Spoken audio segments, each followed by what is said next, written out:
ప్రభునందు ప్రియమైన దేవుని బిడ్డలారా, మన ప్రభువును మన రక్షకుడును మన విమోచకుడునైన క్రీస్తు యేసు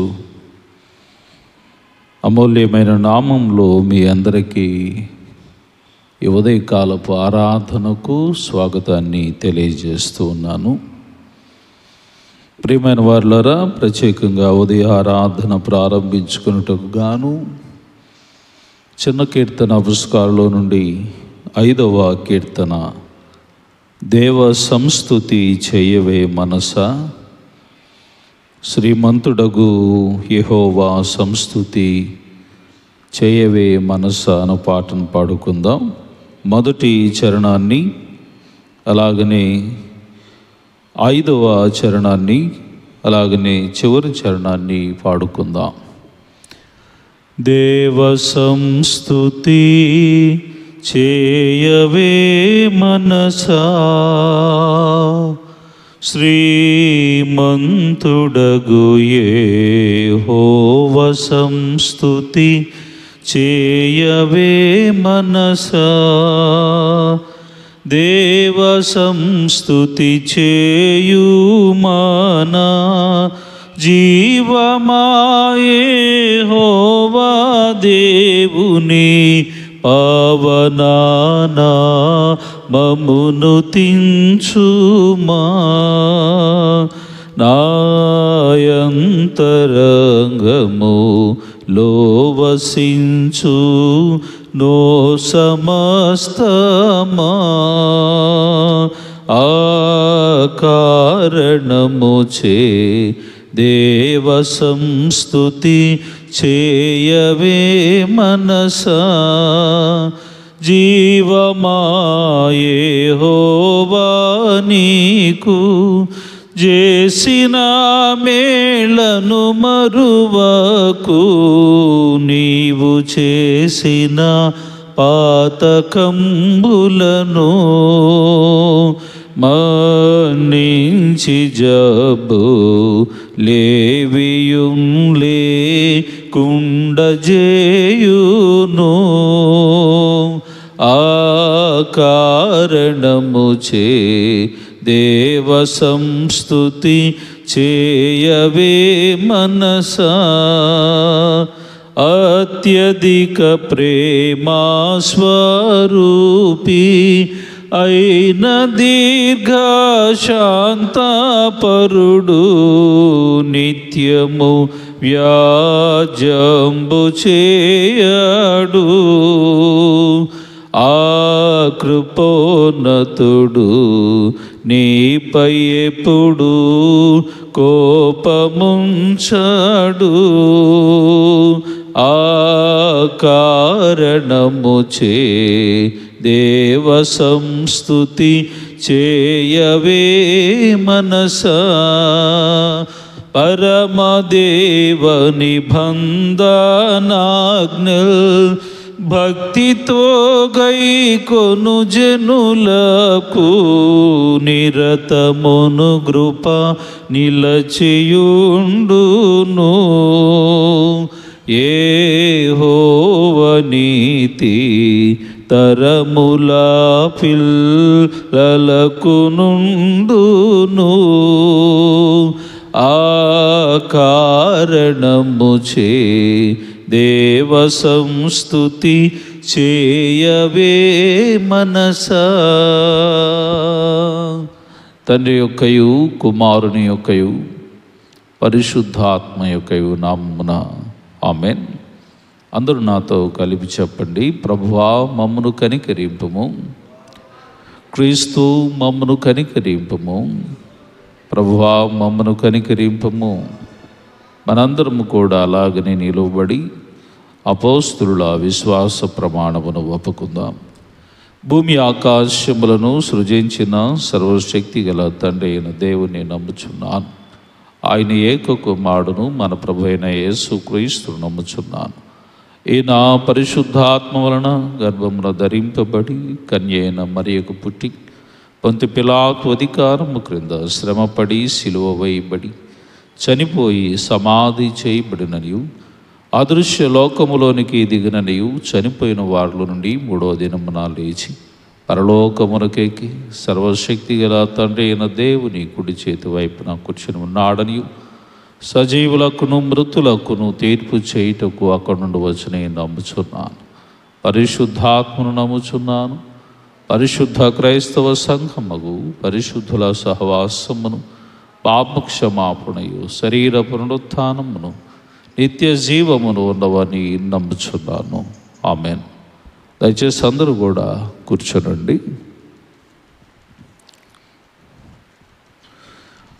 పరిశుద్ధ గ్రంథము నుండి దేవుని వేదవాక్యమును చదువుగా విందాం. ఆదికాండ గ్రంథము 5వ అధ్యాయము. ఆదికాండ గ్రంథం 5వ అధ్యాయము మొదటి 5 వచనాలని చదువుగా విందాం. ఆదాము వంశావళి గ్రంథము ఇదే. దేవుడు ఆదామును సృజించిన దినమున దేవుని పోలికగా అతన్ని చేశాడు. మగవానిగాను ఆడుదానిగాను వారిని సృజించి, వారు సృజింపబడిన దినమున వారిని ఆశీర్వదించి వారికి నరులని పేరు పెట్టెను. ఆదాము 130 ఏండ్లు బ్రతికి తన పోలికగా తన స్వరూపమున కుమారుని కని అతనికి షేతు అను పేరు పెట్టెను. షేతును కనిన తరువాత ఆదాము బ్రతికిన దినములు 800 ఏండ్లు. అతడు కుమారులను కుమార్తెలను కనెను. ఆదాము బ్రతికిన దినములన్నీ 930 ఏండ్లు. అప్పుడు అతడు మృతి పొందెను. దేవుడి వాక్యమును మన యొక్క వినికిడిలో దీవించునుగాక. ఆమెన్. తండ్రికిని కుమారునికిని పరిశుద్ధాత్మకును ఆది యందు ఇప్పుడు ఎల్లప్పుడూ యుగ యుగములు దేవునికి మహిమ కలుగునుగాక. ప్రియులారా, వాక్య సందేశంలోనికి వెళ్ళుటకు పూర్వం ఈ చిన్న కీర్తన పుస్తకాలలో నుండి మనందరము కూడా 289వ పాటని పాడుకుందాం. చిన్న కీర్తన పుస్తకాల్లో నుంచి 289వ పాట. నే సాగెదా యేసునితో నా జీవిత కాలమంతా అను పాటను పాడుకుంటూ మొదటి చరణాన్ని అలాగనే చివరి చరణాన్ని పాడుకుందాం. నే సాగెదా యేసునితో నా జీవిత కాలమంతా, నే సాగెదా యేసునితో నా జీవిత కాలమంతా, యేసుతో నడిచెదా యేసుతో గడిపేదా, యేసుతో నడిచెదా యేసుతో గడిపేదా, పరమున చేరగా నే వెళ్ళేదా, పరమును చేరగా నే వెళ్ళేదా, హానోకు వలె సాగేదా, నే సాగేదా యేసునితో నా జీవిత కాలమంతా. బ్రతుకుట క్రీస్తే చావైనా మేలే, బ్రతుకుట క్రీస్తే చావైనా మేలే, క్రీస్తుకు హత సాక్షిగా మారినా, క్రీస్తుకు హత సాక్షిగా మారినా, పౌలు వలె సాగేదా, నే సాగేదా యేసునితో నా జీవిత కాలమంతా నే సాగేద యేసునితో, నా జీవిత కాలమంతా. మన తండ్రి అయిన దేవుని నుండి, కుమారుడైన యేసుక్రీస్తు నుండి కృపయు సమాధానములు మీకు కలుగునుగాక. ఆమేన్. దయచేసి కూర్చోనండి.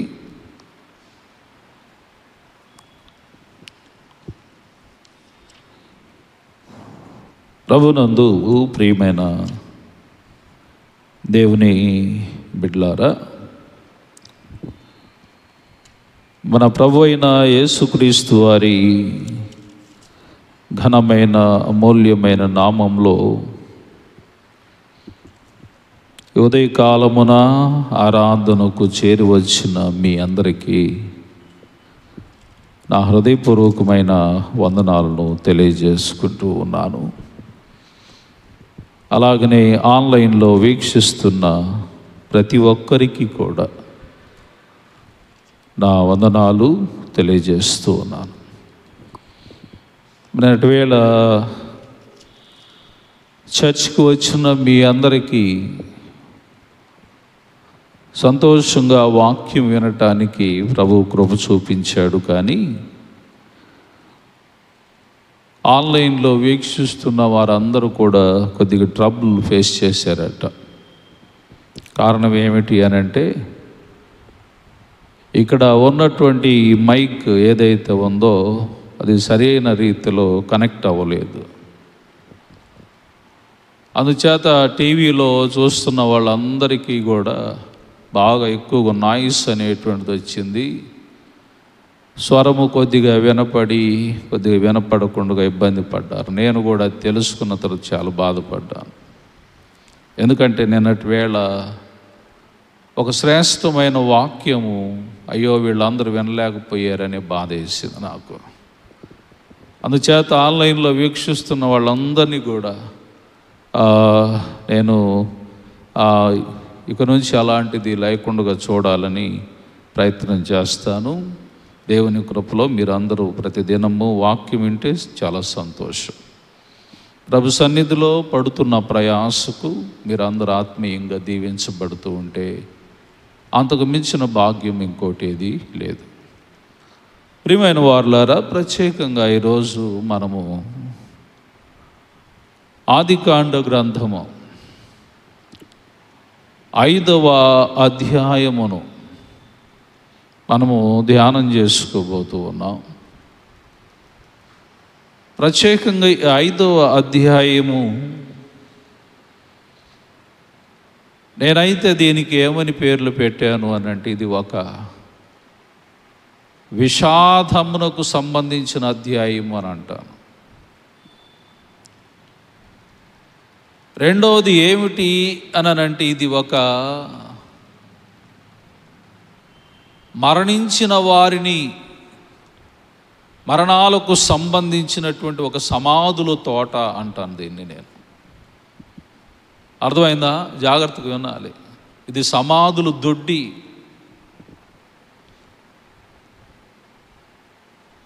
అంటే ఇక్కడ మనము చూస్తూ ఉన్నప్పుడు,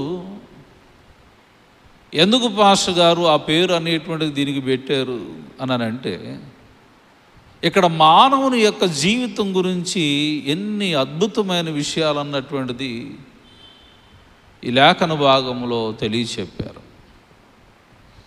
ఒకసారి దీని అంతటిని కూడా నేను మీకు చదువుతూ ఎక్స్ప్లెయిన్ చేస్తూ ఉంటాను. చూడండి, 5వ అధ్యాయంలో 5వ వాక్యాన్ని చదువుకుందాం.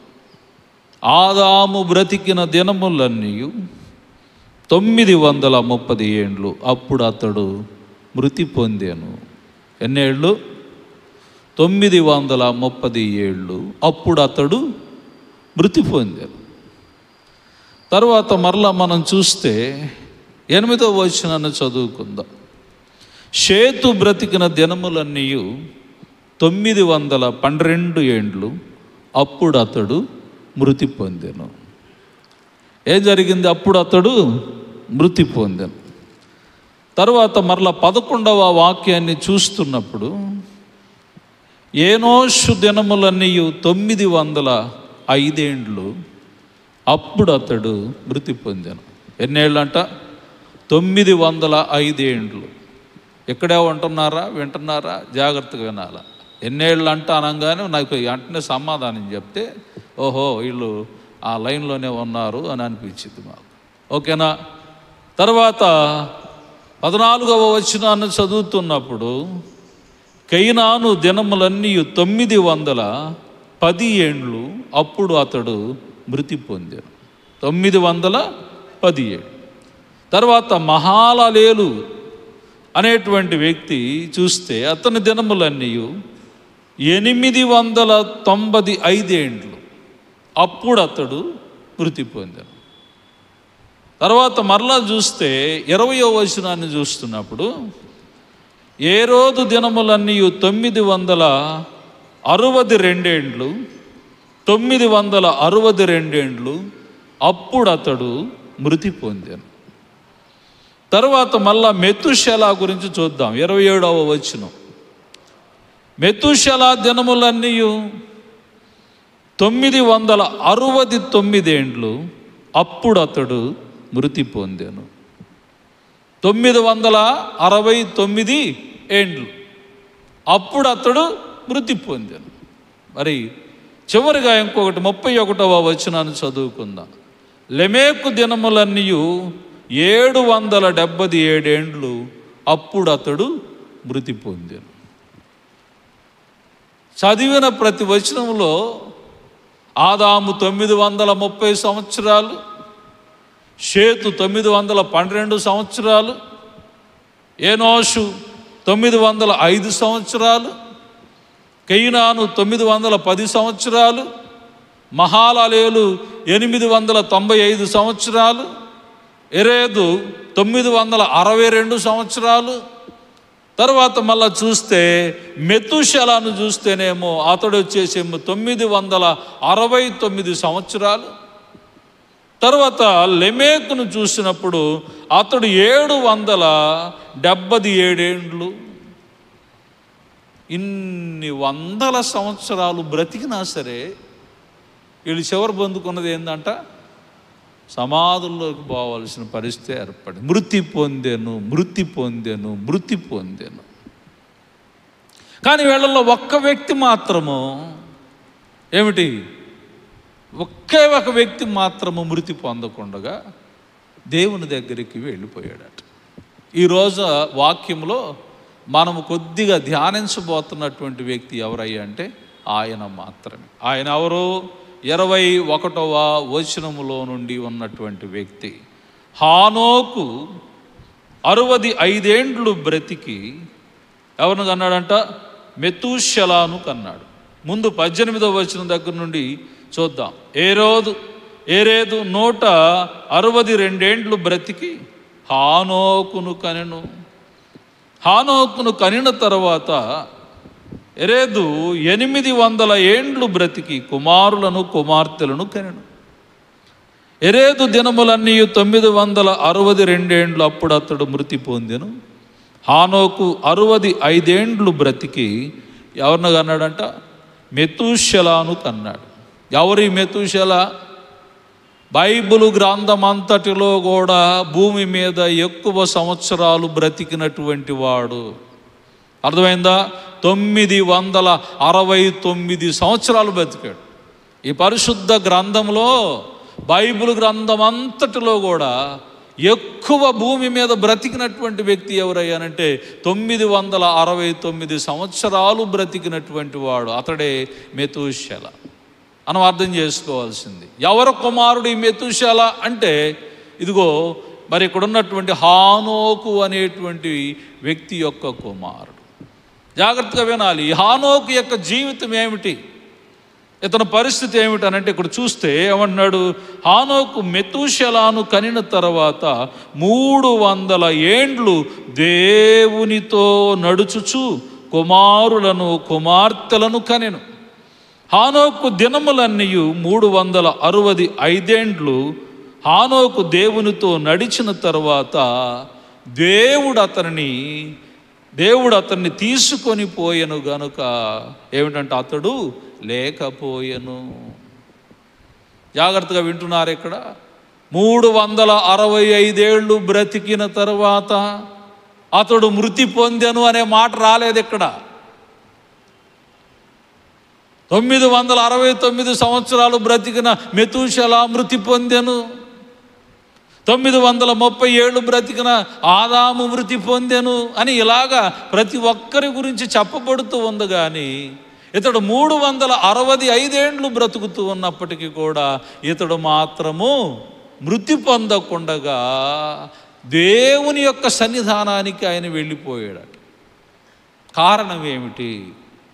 నేను హానోకు గురించి చాలా విషయాలు నేను మీతో చెప్పాలని ఆశ కలిగి ఉన్నప్పటికీ కూడా ఉన్న సమయంలో వాటన్నిటికీ నేను న్యాయం చేయలేను గనుక నేను మీకు కొన్ని ప్రాముఖ్యమైన విషయాలు తెలియచెప్తాను. బైబిల్ గ్రంథంలో ఈ పేరు కలిగినటువంటి వారు 4 ఉన్నారు.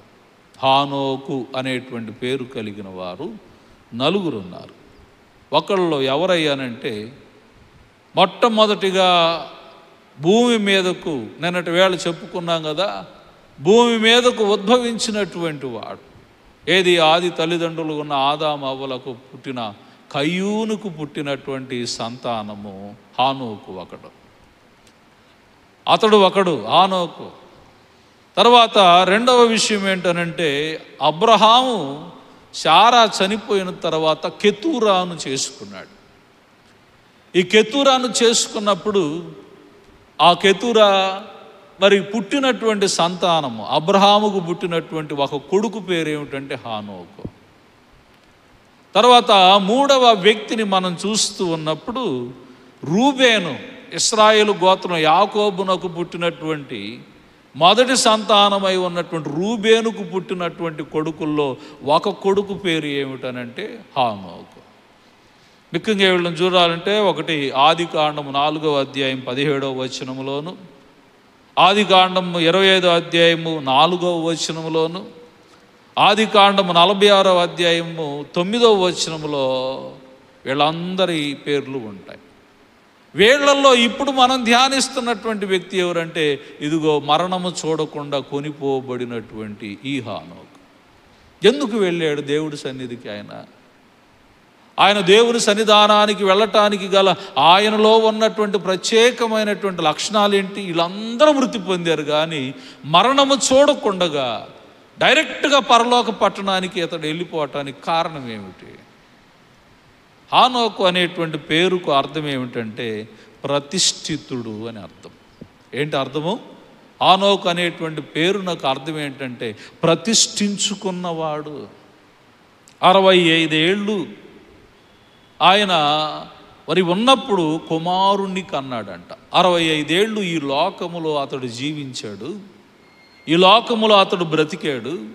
ఇక అప్పటి నుంచి 300 సంవత్సరాలు భూమి మీద అతని లైఫ్ ఎంత అనంటే 365 ఏళ్ళు అయితే, ఈ 365 ఏళ్లలో 65 ఏళ్ళు మాత్రమే ఈ లోక సంబంధంగా అతడు జీవించాడు.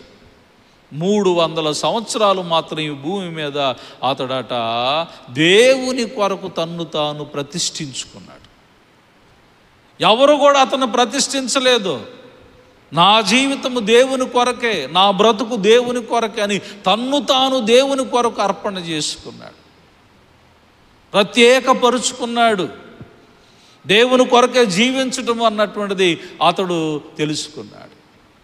ఈ రోజున మనం ఎన్ని సంవత్సరాలు అయినా సరే భూమి మీద బ్రతుకుతూ ఉన్నాము, కానీ దేవుని కొరకు మన జీవితాలను మాత్రం ప్రత్యేకపరుచుకోవటం.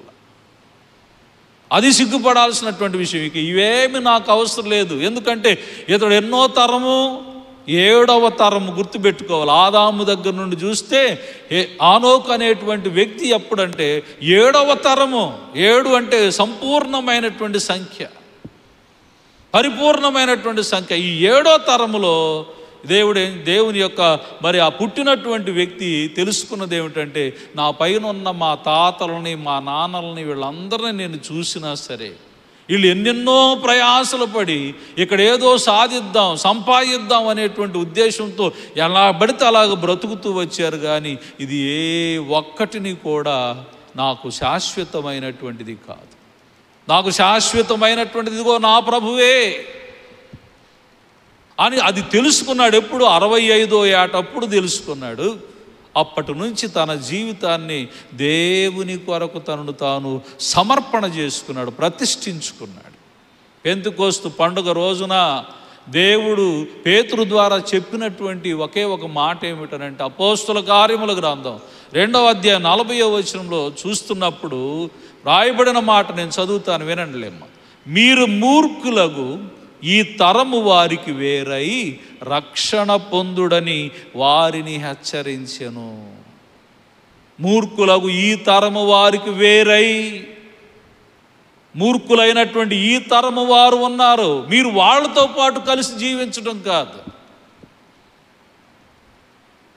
నిజమైనటువంటి క్రైస్తవుడు అనంటే ఆదివారం కానీ మిగిలిన టైంలో కానీ వచ్చి చర్చిలోకి వచ్చి కూర్చుంటే వాడు క్రైస్తవుడా?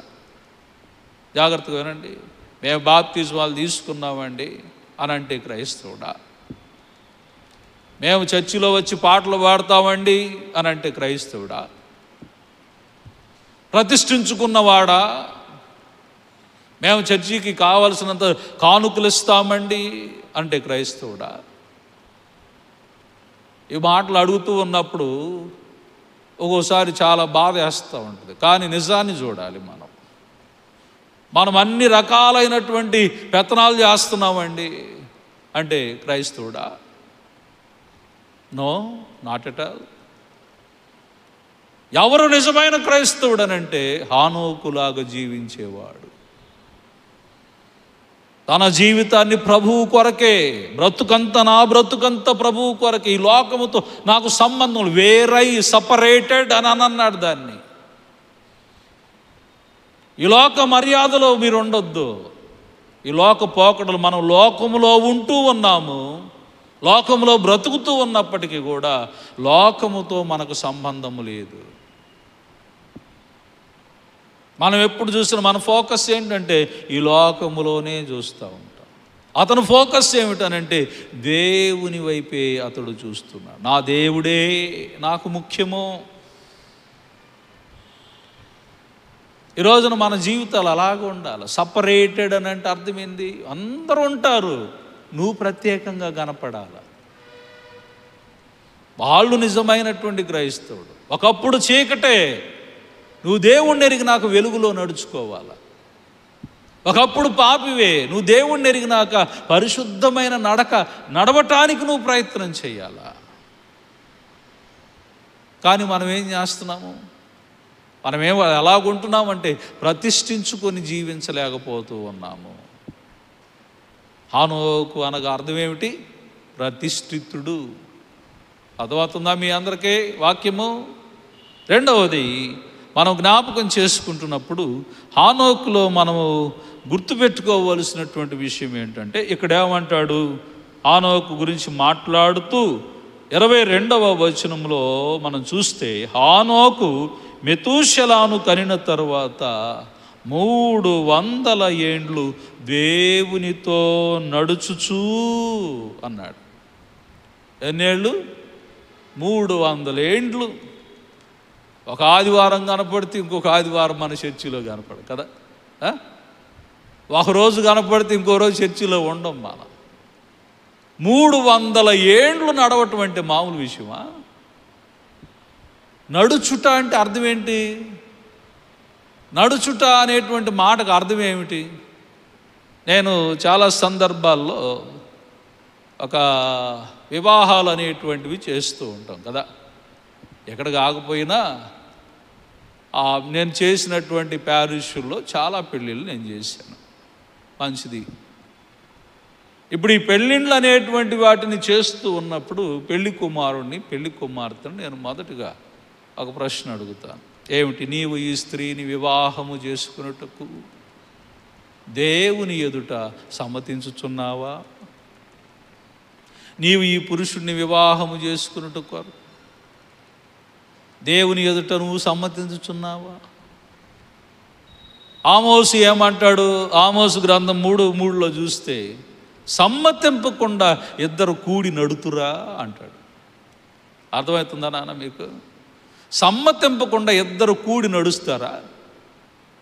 ఇప్పుడు ఏంటి, ఆ పెళ్లి చేసుకోవటానికి వచ్చినటువంటి ఆ స్త్రీ పురుషులను, ఆ వధూవరులను ఏ నిర్ణయంతో లోపలికి ఎంటర్ అయ్యారు వాళ్ళు? ఆ గడప అవతల ఉన్నప్పుడు వాళ్ళిద్దరు తీసుకున్న నిర్ణయం ఏమిటి? ఇదిగో ఇక నుంచి నీవు నాకు భర్తవు, నేను నీకు భార్యను. జాగ్రత్త వింటున్నారా? ఇక నుంచి మన ఇద్దరము కలిసి ఒకే కుటుంబంలో జీవించబోతూ ఉన్నాము. ఇక నుంచి ఇదిగో నీవు నేను ఒకటే. అర్థం చేసుకోవాల్సిన విషయం ఏమిటంటే, ఇక్కడ చాలా జాగ్రత్తగా గమనించండి. ఏమంటున్నాడు ఇక్కడ? సమ్మతి అనేటువంటిది లేకపోతే కలిసి నడవలేరు.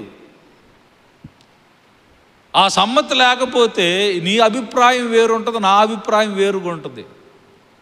నువ్వు చెప్పేది వేరుగా ఉంటుంది. ఓరుగా పాస్టర్ గారు నువ్వు చెప్పేది ఏంది, నీ ఆలోచన కరెక్ట్ కాదండి అని అంటావు, ఇమ్మీడియట్లుగానే వస్తావు. ఎందుకు? నాతో నువ్వు సమ్మతించకపోతే. సమ్మతిస్తే ఏంటి? నా భర్త ఒకే మాట మా ఇద్దరిది, ఒకే ఆలోచన మా ఇద్దరిది, ఒకే తలంపు మా ఇద్దరిది, ఒకే బాట మా ఇద్దరిది, ఒకే ఆహారము మా ఇద్దరిది. అలాగుండబట్టే కదా ఈనాడు వివాహ బంధాలు ఇంత హ్యాపీగా ఉన్నాయి కదా.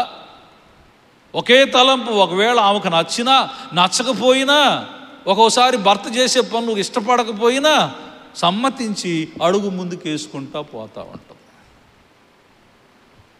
హానోకు దేవునితో నడుచుట అంటే అర్థం అది. దేవునితో నడుచుట అంటే అర్థం ఏంటంటే, దేవుడు చెప్పింది ఏదైతే ఉన్నదో దాని అడుగులో అడుగు వేసుకుంటూ 300 సంవత్సరాలు అతడు నడిచాడు.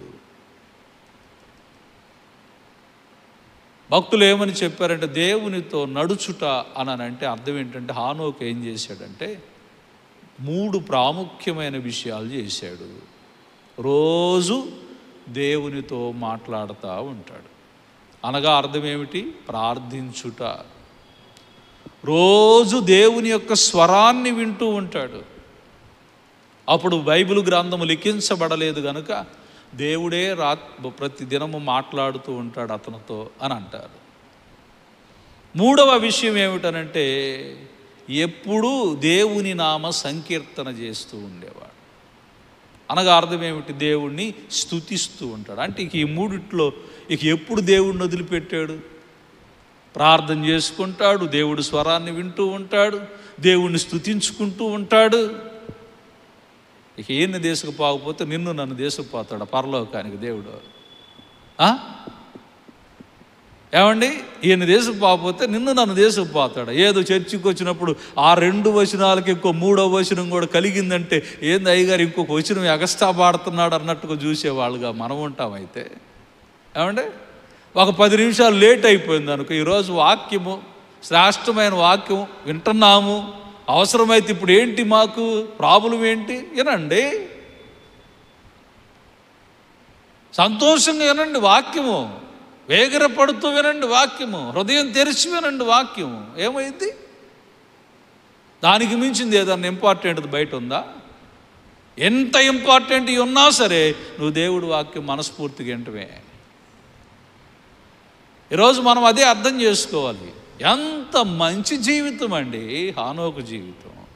తనను తాను దేవుడికి అర్పించుకున్నాడు, ప్రతిష్ఠించుకున్నాడు. తను తాను దేవుడికి అర్పించుకోవటం మాత్రమే కాకుండా దేవునితో పాటు రోజు నడిచాడు. 300 ఏండ్లు, 300 సంవత్సరాలు దేవుడితో నడిచినటువంటి వాడు.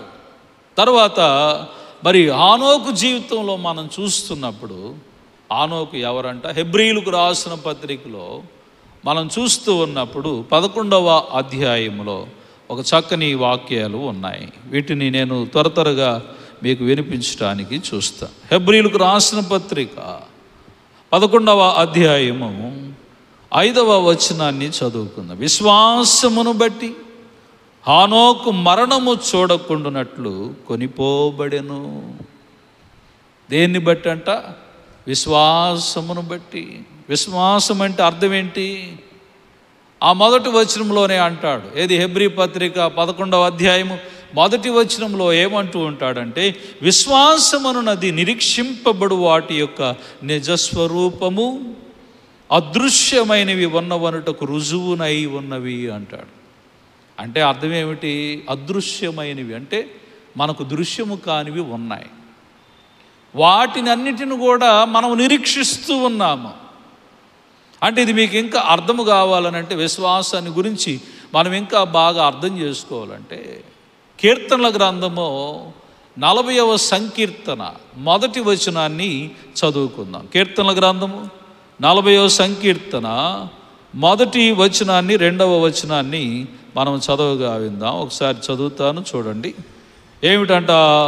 అతడు అంటూ ఉన్నాడు, భక్తుడైనటువంటి దావీదు మాట్లాడుతూ, యెహోవా కొరకు నేను సహనముతో కనిపెట్టుకొంటిని, ఆయన నాకు చెవియొగ్గి నా మొర్ర ఆలకించను. ఎప్పుడు ఇతడు సహనముతో కనిపెట్టుకుంటూ ప్రార్థన చేస్తున్నాడు? ఏ సమయంలో అంటే ఆ 2వ వచనంలో అంటాడు, ఏమంటే, నాశనకరమైన గుంటలో నేనున్నాను, నాశనకరమైన గుంటలో పడిపోయి ఉన్నాను, జిగటగల దొంగ ఊబిలో నేను ఉన్నాను అని అంటాడు. అంటే జిగటగల దొంగ ఊబి అంటే ఏ రీతిగా ఉంటుంది? ఊబిలోనికి వెళితే బయటికి రాలేము. జిగట కలిగిన దొంగ ఊబి అని అంటే ఇంకా ఎంత డీప్గా ఉంటుందో, దానిలోకి పడిపోతే బయటకు రాలేనటువంటి పరిస్థితుల్లో నేనున్నను సరే, నా దేవుడు నన్ను కాపాడువాడుగా ఉన్నాడు, బయటికి తీసేవాడుగా ఉన్నాడు. అందుకనే నేను చావబోతున్నా సరే నా దేవుని మీద విశ్వాసం అనేటువంటి దానిని నేను కోల్పోను. అందుకని నేను ప్రార్థన చేసుకోగా, సహనముతో కనిపెట్టుకోగా, నా ప్రభు ఎవరైనా సరే పడిపోతే ఇక అయిపోయాడు, ఇక చచ్చిపోయాడు అనేటువంటి మాటలో ఇక ఈ బ్రతుకులో నుంచి బయటకు రాలేము అని అనుకుంటూ ఉంటారు కదా. ఇలాంటి గుంటల్లో, జిగటగల ఊబిల్లో బ్రతుకుతూ ఉన్నవారు, అంటే అంత లోతైనటువంటి శ్రమల్లో కృంగిపోతున్న వారందరికీ దేవుడు చెప్తున్నాడు, నేను నీకు సహాయకుడుగానే ఉన్నాను. అందుకనే దావీదు ఇక్కడ అంటాడు, ఆయన ఏం చేశాడంటే, ఆయన నన్ను పైకెత్తి నా పాదములను ఏం చేశాడు? బండం మీద నిలిపి నా అడుగులను స్థిరపరిచాడట. ఏం చేశాడు? ఎక్కడ స్థిరపరిచాడు? బండ మీద స్థిరపరిచాడు. ఎక్కడి నుంచి?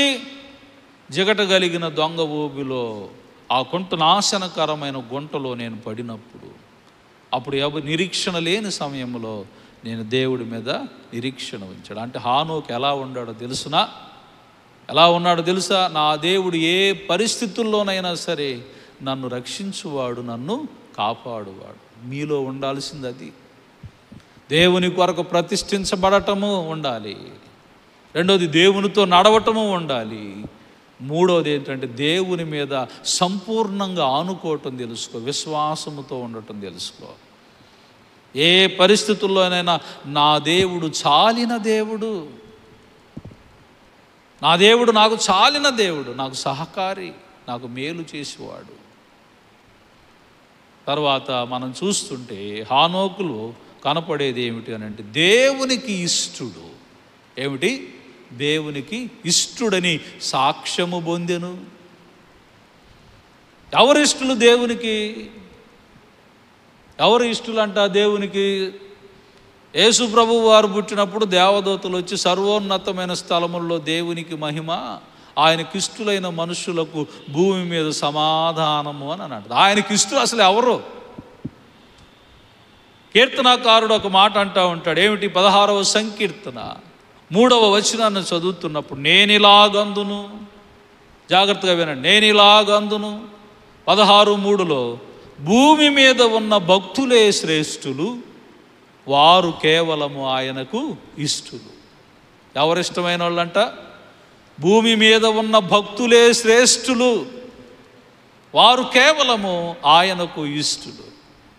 కాబట్టి హానోకులో కనపడేటువంటిది ఇంకొక చక్కని విషయం ఏంటంటే, భక్తి కలిగిన జీవితం. ఎప్పుడు కూడా దేవుడు అంటే భయభక్తులతో ఉంటాడు. ఈనాడు మనకేముండదు, మనం చేసే పని ఎంత ఘోరమైన పనులైనా సరే వాటిల్లో ఏంటంటే చేసుకుంటూ పోతూ ఉంటామే, కానీ ఇది దేవుడు మెచ్చేదేనా? మన మనసును మనం అడుగం. అర్థమైందా? ఇది దేవుడు మెచ్చేటువంటిదేనా? దేవుడు ఇష్టపడతాడా దీనిని అని వాళ్ళ మనస్సాక్షి కూడా గద్దించకుండా భయభక్తులు లేనటువంటి బ్రతుకులను ఈ లోకంలో చాలామంది బ్రతుకుతూ ఉంటారు. హానోకు అయితే అలాగా బ్రతకలేదు. తర్వాత చివరిగా దేవుడు అతన్ని కొనిపోయాడు.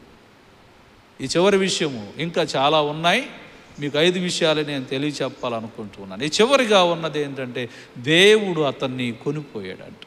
ఒకసారి ఎప్పుడో నేను ప్రియులారా రేడియోలో వాక్యం వింటూ ఉన్నాను. ఆర్ఆర్కే మూర్తయ్య గారు వాక్యం చెబుతూ ఒక చక్కని విషయాన్ని చెప్పాడు. ఏమిటి ఆయన చెప్పినటువంటి చక్కని విషయం అంటే హానోకు అంట ప్రతిరోజు దేవునితో మాట్లాడుతూ నడుస్తూ ఉంటాడు కదా, అలాగ నడుచుకుంటూ నడుచుకుంటూ నడుచుకుంటూ నడుచుకుంటూ నడుచుకుంటూ పరలోకం దగ్గరికి పోయాడట. దేవుడు అన్నాడంట, హానోకు ఇక ఇక్కడ దాకా వచ్చావు కదా, ఇక ఇంటికేం పోతావు లేవయ్యా, ఇక్కడ దాకా వచ్చావు కదా, ఇక ఇంటికేం వెళ్తూ ఇక ఇక్కడే ఉండిపో అని అన్నాడట. అది వినటానికి బాగుంది, చాలా బాగుంది నాకు ఆ కామెంటరీ. దేవునితో నడుచుకుంటూ నడుచుకుంటూ నడుచుకుంటూ పరలోకానికి పోయాడంట. ఇక దేవుడు అన్నాడంటే ఇక వద్దులే, ఇంటికి వద్దులే, నువ్వు నా దగ్గరే ఉండిపో అని చెప్పాడంట. కారణం ఏమిటి అని అంటే దేవునితో నడిస్తే ఆ అధ్యాయములు అందరూ మరణించిన వారే, అతడు ఒక్కడే పరలోకమునకు వెళ్ళినవాడు. అది ఏమి చూపిస్తూ ఉందంటే చివరిగా క్రైస్తవ బిడ్డలు ఎవరైతే ఇప్పుడు చెప్పానే ప్రతిష్ఠించుకొని నడిచి విశ్వాసముతో ఉంటూ తర్వాత ఇష్టడుగా ఉంటూ భయభక్తులతో జీవించిన వారందరినీ కూడా దేవుడు ఆ రాజ్యంలోనికి తీసుకొని పోతాడు. కాబట్టి మనం ఇక్కడ బ్రతకటం కాదు, ఈ భూమి మీద ఉన్న కృత్యములన్నీ కాలిపోతాయి, ఇవి శాశ్వతాలు కాదు. ఏడేదో స్థాపించుకుందామని మనం అనుకుంటూ ఉంటాం. మన మనోనేత్రములు ఎప్పుడు కూడా పరలోకము మీదనే మన దృష్టి ఉండాలి. అక్కడ ఆ పరలోకములు ఒక మూలనైనా నాకు ఇంత చిన్న స్థలము దొరికినా చాలు ప్రభు అన్నట్లుగా మనం ఇక్కడ బ్రతుకుతూ ఉండాలి. ఆ రీతిగా మనం జీవించటానికి హానోకును ఒక మాదిరిగా తీసుకుందాం. ప్రభు మిమ్మల్ని దీవించునుగాక.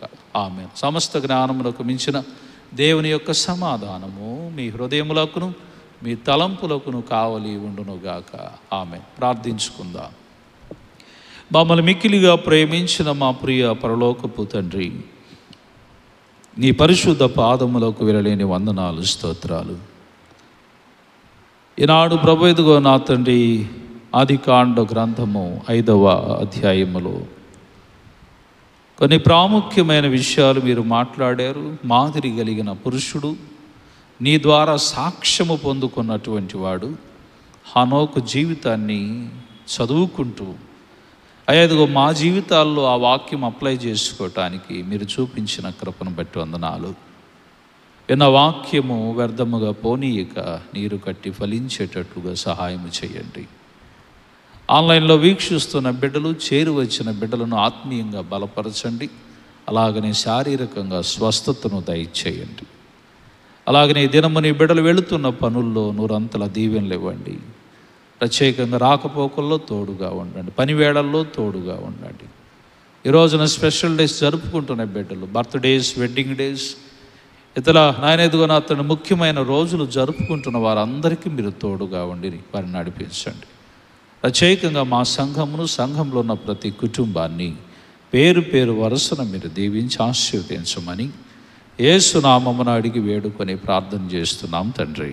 ఆమెన్. పరలోకమందున్న మా తండ్రి, నీ నామము పరిశుద్ధపరచబడునుగాక, నీ రాజ్యం వచ్చునుగాక, నీ చిత్తము పరలోకమందు నెరవేరుచున్నట్లు భూమి అందు నెరవేరునుగాక. మానుదిన ఆహారము నేడు మాకు దయచేయము. మేడల అపరాధములు చేసిన వారిని మేము క్షమించి ఉన్న ప్రకారం మా అపరాధములను క్షమింపము. మమ్మల్ని శోధనలోనికి దుష్టుని తప్పింపము. రాజ్యము, శక్తి, మహిమ నిరంతరం నీవై ఉన్నవి. ఆమెన్. మన పరమ తండ్రి అయిన దేవుని యొక్క ప్రేమ, కుమారుడైన యేసుక్రీస్తు వారి కృప, పరిశుద్ధాత్మని యొక్క అన్యోన్య సహవాసము తల వంచిన మనందరికీ, మన సంఘ బిడ్డలకును, అలాగనే ప్రయాణాలు చేస్తున్న ప్రతి బిడ్డలకు, ఈ ప్రాంతంలో దూర ప్రాంతాల్లో దూర దేశాలకు వెళుతున్న వారందరికీ దేవుడు తోడుగా ఉండి, అలాగనే దూర ప్రాంతాల్లో నుండి వాక్యం వింటున్న వారందరినీ మన సంఘమును దేవుడు దీవించి ఆశీర్వదించునుగాక. ఆమేన్.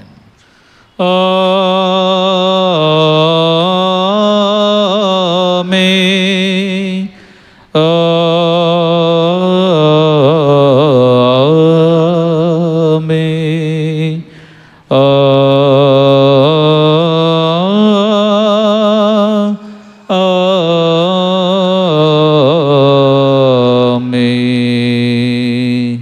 పంపుము దేవా దీవెనలతో, పంపుము దేవా, పంపుము దయచేత పతిత పవన నమపింపుగా నీ సేవ ప్రియముగను నరింప. పంపుము దేవా దీవెనలతో, పంపుము దేవా. ఆమేన్. గాడ్ బ్లెస్ యూ అండి. అందరికీ వందనాలు. అందరూ క్షేమంగా వెళ్ళరండి. రేపు ఉదయకాలపు ఆరాధనలో మనం కలుద్దాం. Thank you.